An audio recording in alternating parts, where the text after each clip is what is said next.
The implications of China's profound economic problems, which we've been talking about for the past year or so, finally spilled over into a full-scale global market rout in August, culminating in Black Monday on August the 24th, when China's stock market collapsed by a further 8% and virtually all other markets, both developed and emerging, suffered equally sharp falls in conditions of near panic. The VIX Fear Index spiked sharply higher, and but for a rally in the final couple of days of the month, markets would have been even worse than the 6% decline over the month in developed markets and 9% in emerging markets. This latest leg down in markets brought cumulative peak-to-trough falls since April-May this year to around 12% in developed markets, the biggest correction in this long bull market since 2011. Emerging markets have fallen much further, down 28% since April, in an acceleration of the bear market, which started in mid-2011. China, the immediate cause of the latest falls, has fallen by an extraordinary 43% since mid-June, wiping out a large part of the equally extraordinary bull run of the previous 12 months. The trigger for the falls in August was the surprise decision by the Chinese authorities to devalue the renminbi by around 3% over a period of 3 days early in the month. Aside from raising questions around currency wars and the competitive impacts on other countries, especially, of course, its Asian neighbours, the policy shift highlighted the deep-seated problems in China and the difficulties faced by the authorities in maintaining growth at anywhere near their target of 7%. Coming on top of a collapsing stock market and series of poor economic data releases, including trade figures and leading indicators now running at their lowest readings since the financial crisis, as well as clear deflationary trends, the producer price index now in its 40th consecutive month of decline, the devaluation alarmed investors and led to fears that the slowdown in China is much greater than the official figures would suggest. In turn, given the enormous size of the Chinese economy, now 15% of the world economy, this created concerns that growth would be impacted globally with negative implications across both the developed and the emerging world. The most obvious damage from the slowdown in China has been to commodity markets and resource producers. The end of China's huge capital investment program of the past 15-20 years has brought steep falls in demand for and prices of commodities over the past 3 years, and these falls continued into August. But a rally in the final few days of the month saw a recovery, and in the case of the oil market, took prices higher over the month. The currencies of emerging markets and commodity-producing countries also came under pressure with falls of 5 to 10% in many Asian currencies. However, the general risk-off environment and fears of slower growth resulted in indiscriminate selling across stock markets globally, especially in those sectors most exposed to a slowdown in growth and those companies with sizable exposure to China.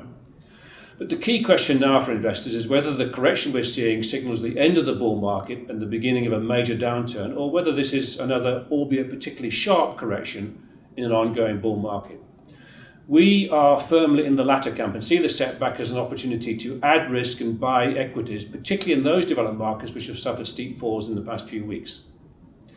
While China is a huge economy and its slowdown will impact on global growth, much of the damage will be limited to China itself and to resource producers, which were the greatest beneficiaries, of course, of China's boom of the past 20 years.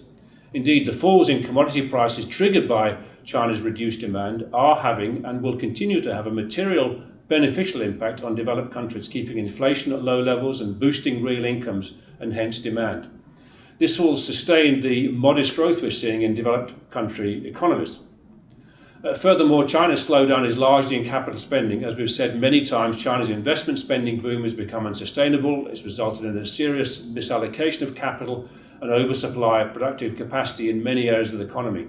In contrast, consumer spending is likely to be more resilient, and the consumer will become a much bigger proportion of the Chinese economy in future, a development which will ultimately result in a more balanced and sustainable, albeit slower, growth rate. In addition, other than for resources, China is not a major export market for most countries. The impact of slower growth will by no means be negligible, and it will have continuing negative implications for certain sectors and individual companies, but it won't be enough to derail the recoveries underway in the developed world. Slower growth globally and the deflationary pulse of China's rebalancing economy are likely to persuade central banks to keep monetary policy on hold and policy ultra-loose for longer. A September rate rise by the Fed is increasingly unlikely. Indeed, the first rise might well not come until 2016. In the case of the European Central Bank and Bank of Japan, policy might even be loosened further, a possibility hinted at by both central banks in recent days. Any rate rises, when they eventually come, first from the Fed and then the Bank of England, will be small and gradual. In the case of China itself, the People's Bank of China eased policy following the sharp market falls, cutting interest rates and lowering the reserve requirement ratio, and there's a strong likelihood that policy will be eased further in coming months. There's no question, in my view, that central bank policy will continue to provide a strong underpinning to equity markets and risk assets for some time ahead. At the same time, the evidence from the developed world is pointing to continuing modest but sustainable growth at a level which is very unlikely to trigger the sort of capacity constraints and inflationary pressures that typically would cause excesses to build up and policy to be tightened.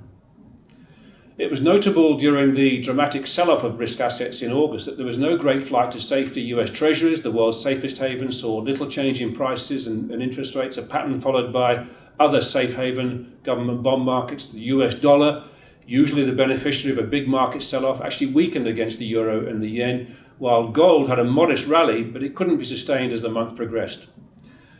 It seems to me that investor expectations have rapidly adjusted to events in China and a rebasing down of global growth. The process of adjustment is painful in some sectors and countries, and especially in China itself, but in our view, its impact on the developed world is much less than would be suggested by the sharp falls in stock markets and other risk assets in recent weeks. With valuations now materially lower than 3 months ago, we view this as a good opportunity to add to risk in portfolios, something we've been implementing on a gradual basis during this period of weakness. We recognise that markets have the hurdle of the Fed's first rate rise on the way, and there will be further bumps to come, but we remain firmly of the view that this bull market has considerably further to run in this particularly long business and market cycle.